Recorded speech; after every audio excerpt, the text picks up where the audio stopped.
بسم الله الرحمن الرحيم ألف لام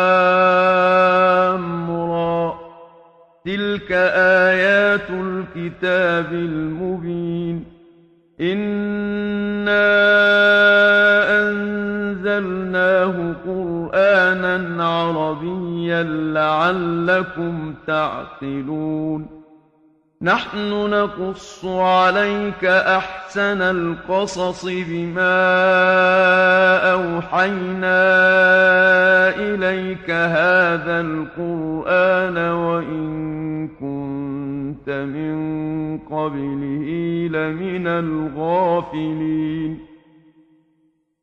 إذ قال يوسف لأبيه يا أبت إني رأيت أحد